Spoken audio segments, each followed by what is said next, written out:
আগে ভাইরাল ভয়েসটি শুনে গুলি করার পরে শুটারকে পালিয়ে যাওয়ার জন্য কিন্তু জামাত শিবিরের একটা অংশ কিন্তু তারা সহযোগিতা করেছে। কিভাবে সহযোগিতা করেছে?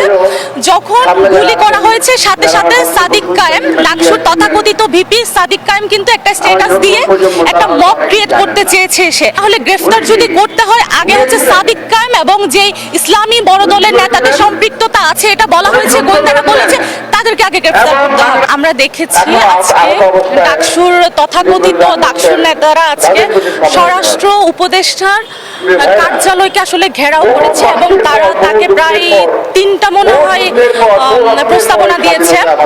আমি আসলে বলতে চাই যে গত 2 দিন আগে ডেইলি ইনকিলাবে কিন্তু বলা হয়েছে যে ওসমান হাদি ভাইকে গুলি করা যে ব্যক্তিটি তার সাথে কিন্তু বিভিন্ন একটি তথাকথিত ধর্মীয় বড় দলের কিন্তু নেতাদের কিন্তু সম্পৃক্ততা রয়েছে।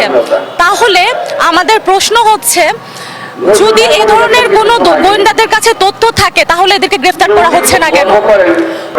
যখন ওসমান হাদি ভাইকে গুলি করা হয়েছে, যে এই গুলি করার পরে শুটারকে পালিয়ে যাওয়ার জন্য কিন্তু জামাত শিবিরের একটা অংশ কিন্তু তারা সহযোগিতা করেছে। কিভাবে সহযোগিতা করেছে? যখন গুলি করা হয়েছে সাথে সাথে সাদিক কায়েম, লাকসুর তথাকথিত ভিপি সাদিক কায়েম কিন্তু একটা স্ট্যাটাস দিয়ে একটা মব ক্রিয়েট করতে চেয়েছে সে। এবং আমাদের যে জননেতা মির্জা আব্বাস যখন ওসমান হাদি ভাইকে হসপিটালে দেখতে গিয়েছে সেখানেও এক ধরনের তারা মব ক্রিয়েট করেছে। তাহলে এগুলো করে কিন্তু তারা অপরাধীকে কিন্তু পালিয়ে যাওয়ার মতো একটা সহযোগিতা করেছে।